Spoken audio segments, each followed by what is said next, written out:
Kalau udah sesar sekali, nanti anak kedua, anak ketiga sesar juga loh gitu. Secara keilmuan, penyembuhan luka operasi itu akan berlangsung sempurna setelah 18 bulan. Gitu, ada yang bilang 18 bulan, ada yang 24 bulan. Jadi idealnya boleh diizinkan hamil lagi. Hai Mams, kita ketemu lagi di Cerita Mam Enjo. Adakah Mams yang sedang hamil saat ini? Pasti lagi seru banget ya, nanti tanggal kelahiran, terus juga beli perintilan, dan mungkin ada sebagian juga yang menentukan rumah sakit mana yang akan jadi tempat untuk melahirkan, bahkan metode lahiran seperti apa. Wah, ini seru banget nih untuk dibahas. Untuk itu langsung aja aku mau memperkenalkan si expertnya di sini supaya kita bisa lebih santai-santai ngobrol dengan topik yang sangat menarik. Langsung aja kita sapa dulu dokternya ya. Ada Dokter Sang Arifianto. Halo, selamat Halo Mbak Desi. sore. Selamat sore Mbak Desi. Iya, ini nggak kayak dokter kandungan deh. Masa ya, sih? nyanyi. Hampir. Hampir ya. Oke, nah biasanya kalau ketemu sama pasien-pasien gitu dok, yang mereka tanya duluan tuh apa? Dokter, gimana kehamilan saya, sehat atau enggak? Ya pasti kira-kira bagaimana kondisinya, kondisi kehamilannya gitu. Terus dokter available-nya kapan aja gitu. Itu penting tuh, membooking tanggal dokter ya. Iya, bisa dihubungin nggak via iya. WhatsApp dan sebagainya gitu kan. Benar sekali. Nah, Dokter Sang ini praktek di Rumah Sakit Brawijaya Saharjo ya. Betul. Jadi kalau misalnya Mams mau mencari dokter sudah tahu tempatnya di mana. Kita hari ini mau ngebahas feedback nih dok. Oke. Ini satu hal yang menarik untuk mama-mama ya, feedback itu mungkin dokter boleh jelasin dulu sebelum kita mendalam obrolan soal itu. Feedback ya, atau kalau ditulis VBAC. Jadi VBAC itu kepanjangan dari vaginal birth after cesarean section. Jadi sesuai namanya tadi gitu, adalah suatu proses untuk melakukan percobaan persalinan per vaginam atau persalinan spontan normal setelah persalinan sebelumnya dilakukan melalui metode cesarean section atau seksio cesarean. Begitu. Jadi memang ini disebut partus atau persalinan percobaan, atau dalam bahasa lain ada yang biasa disebut dengan tolak. TOLAC, Trial of Labor After Cesarean Section. Jadi kalau ada yang nyebut VBAC atau tolak, sama saja sebenarnya gitu. Oke. Nah, kalau dilihat dari angkanya cukup tinggi juga ya yang melakukan VBAC ini ya.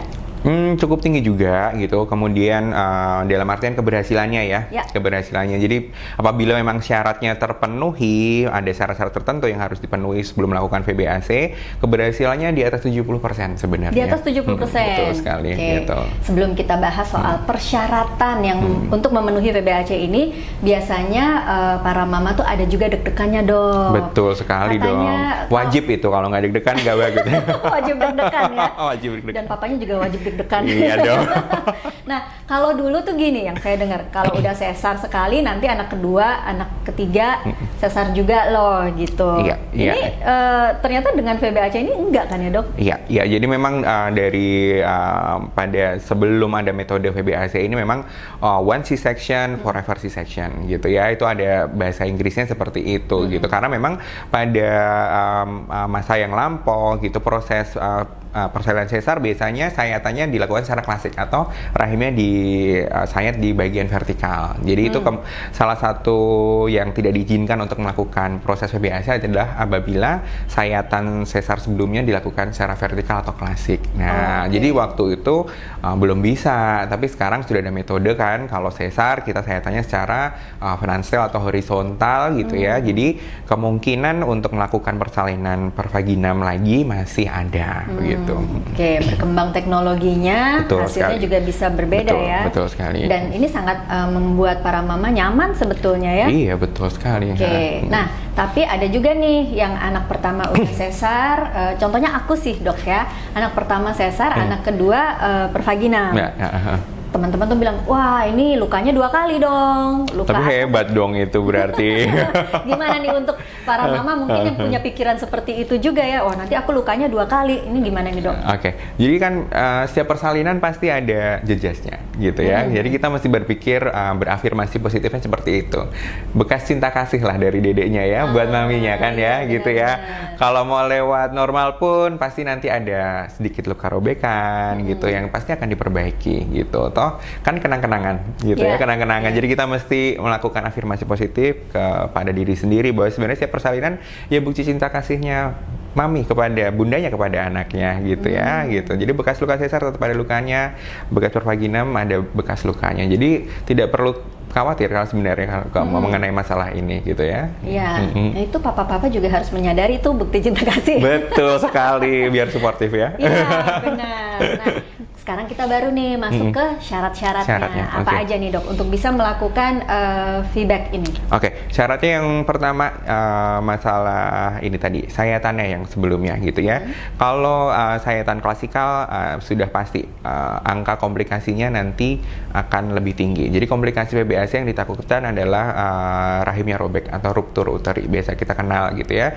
Jadi dengan sayatan yang klasik angka ruptur uterinya cukup tinggi. Jadi memang salah satu kontraindikasi apabila persalinan sebelumnya sesar dengan sayatan klasikal gitu. Kemudian pada persalinan sesar sebelumnya kita tanyakan dulu alasannya kenapa waktu itu, kenapa disesar gitu ya. Apakah alasannya suatu indikasi yang absolut atau relatif gitu ya. Absolut artinya tadi misalnya panggulnya sempit gitu ya, panggulnya sempit, berarti kan untuk persalinan berikutnya tidak bisa akan kita lakukan secara normal gitu ya, karena memang panggulnya tidak akan bisa dilalui oleh bayi gitu ya. Jadi kalau memang alasan sebelumnya adalah indikasi yang absolut, tentu saja berikutnya tidak bisa dilakukan PBAC. Kemudian kalau indikasi relatif, misalnya sebelumnya adalah ari-ari atau plasenta menutupi jalan lahir atau ada tekanan darah tinggi, nah berarti kan belum tentu terjadi di kehamilan berikutnya, masih bisa dicoba gitu ya. Kemudian presentasinya atau letak terbawah janinnya adalah kepala, itu harus wajib ya. Jadi bagian terbawah janinnya adalah kepala. Kemudian persalinannya harus timbul spontan, jadi mesti mules dulu gitu. Baru nanti kita akan melakukan grading, scoring gitu ya, termasuk pemeriksaan ultrasonografi, ada pengukuran tebal rahim yang sebelumnya sudah dilakukan penjahitan pada persalinan sesar sebelumnya akan diukur seberapa tebalnya untuk menentukan seberapa besar resiko untuk terjadi robekan pada saat persalinan. Jadi memang kalau sebelum FBAC ANC-nya, kontrol hamilnya mesti lebih bagus gitu, karena dokter akan melakukan pemantauan di 36 minggu akan dilakukan pemantauan tadi tebal segmen bawah rahimnya tipis atau tebal begitu.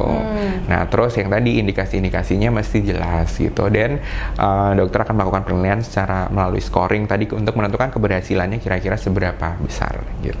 Oke, kalau misalnya soal jarak itu idealnya berapa jauh anak pertama atau anak yang sebelumnya dengan kelahiran yang dengan feedback ini? Baik, jadi memang sampai sekarang tidak ada konsensus yang menyatakan harus sekian gitu ya. Nah memang secara keilmuan penyembuhan luka operasi itu akan berlangsung sempurna setelah 18 bulan gitu. Ada yang bilang 18 bulan, ada yang 24 bulan. Jadi idealnya boleh diizinkan hamil lagi setelah 18 sampai 24 bulan lagi gitu ya, baru boleh hamil lagi, untuk memastikan bahwa rahimnya memang benar-benar sembuh secara sempurna untuk tadi melakukan proses percobaan persalinan pervaginam gitu. Oke, jarak lahirannya 18 bulan. Ada minimal yang 18 gitu. Bulan tuh udah lahir yang baru nih. Ada. Jadi memang harus kontrasepsinya dipikirkan pada saat persalinan sesar sebelumnya untuk memberikan jarak gitu ya. Nah, kalau untuk menentukan feedback atau tidak, itu biasanya disarankan oleh dokter atau memang ada mama-mama yang punya inisiatif, saya mau feedback nih dok, bisa nggak dok? Itu gimana? Mayoritas mama-mama sekarang pengen feedback kok gitu ya. Jadi memang datang ke dokter, dok saya persalinan sebelumnya sesar karena indikasinya begini. Saya pengen melakukan PBAC. Jadi dokternya tentu saja kalau bisa kita suportif gitu ya. Jadi memang mesti tahu track record sebelumnya, akan ditanya dulu gitu ya. Nah, yang menyatakan bahwa ini eligible untuk PBAC atau tidak tentu dokter, tapi memang harus didahului oleh niat dari bundanya terlebih dahulu, karena itu suatu proses yang panjang seperti persalinan pervaginam biasa pada dasarnya gitu. Oke. Ada yang takut kontraksi seperti itu dok, gimana nih? Kalau PBAC memang harus ada kontraksi gitu. Ya seperti saya katakan tadi gitu kan, itu sinyal dari dedek bayi yang di dalam gitu ya, sinyal cinta kasih gitu ya, supaya cepat ketemu sama bundanya gitu. Jadi kita mesti setting mindset kita, afirmasi positif ke diri sendiri gitu ya. Bahwa sebenarnya ini dari didik bayi yang di dalam gitu ya, untuk supaya bisa lahir dengan normal gitu. Jadi mindset itu juga diperlukan. Mindset penting, dan dukungan tentu saja dari keluarga, dari suami, dari keluarga semuanya gitu, harus didukung gitu. Nah, 18 bulan jarak yang minimal ya, itu idealnya. Kalau lebih juga nggak apa-apa. Lebih juga nggak apa-apa, lebih baik lagi gitu. Betul. Ya.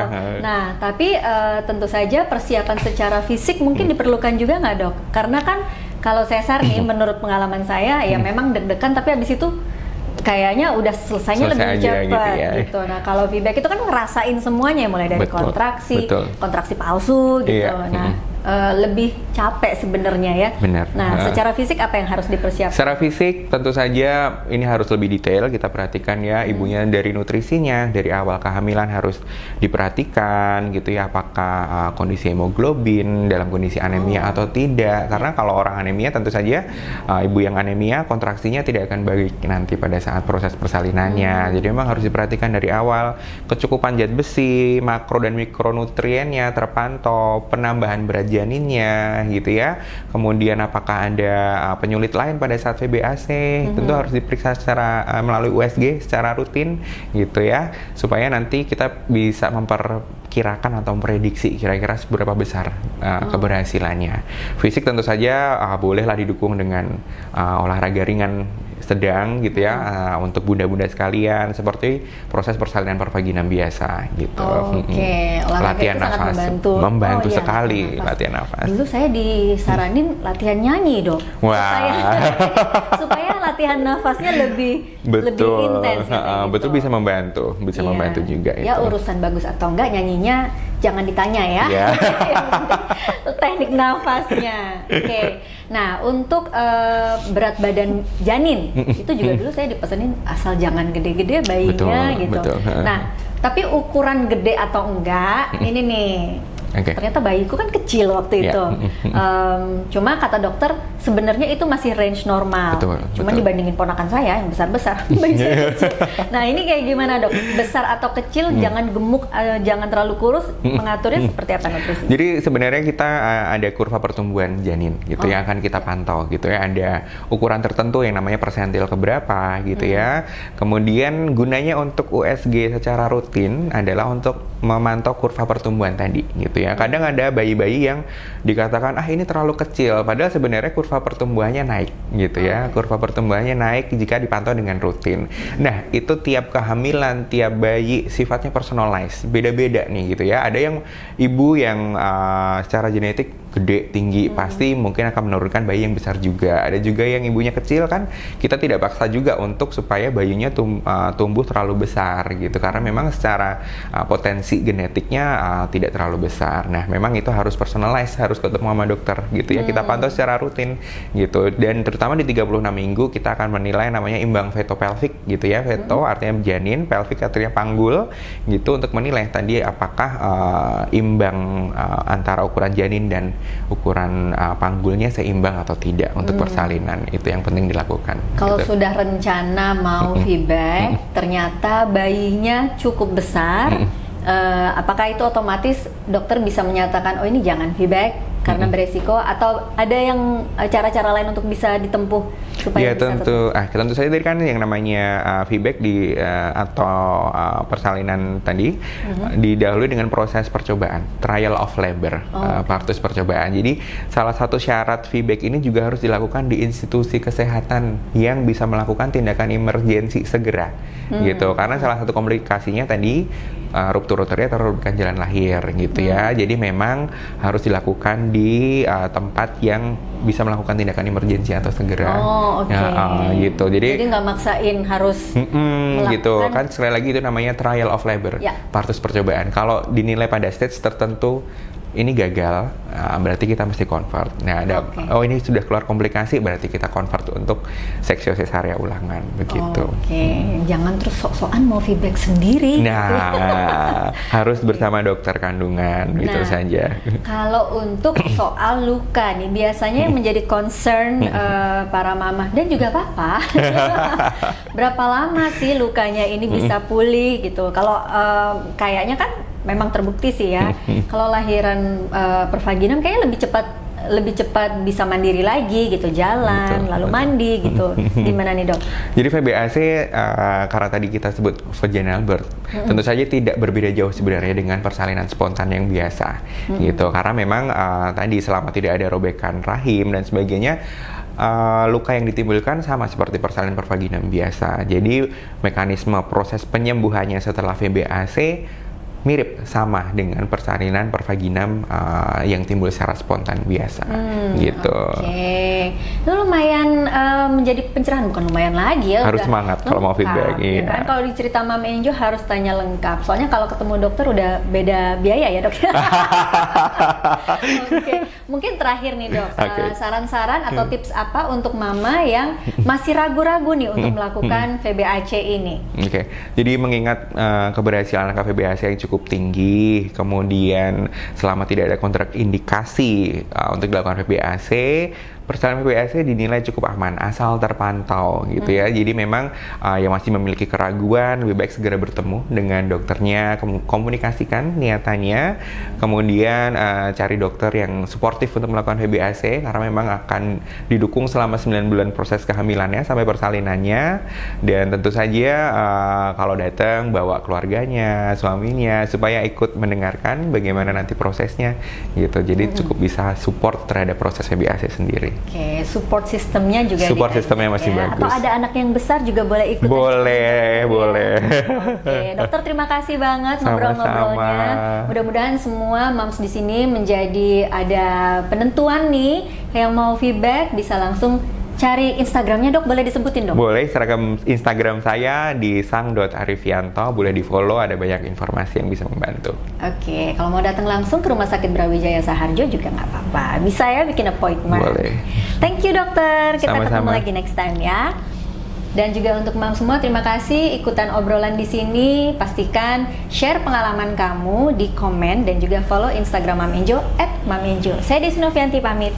Dadah.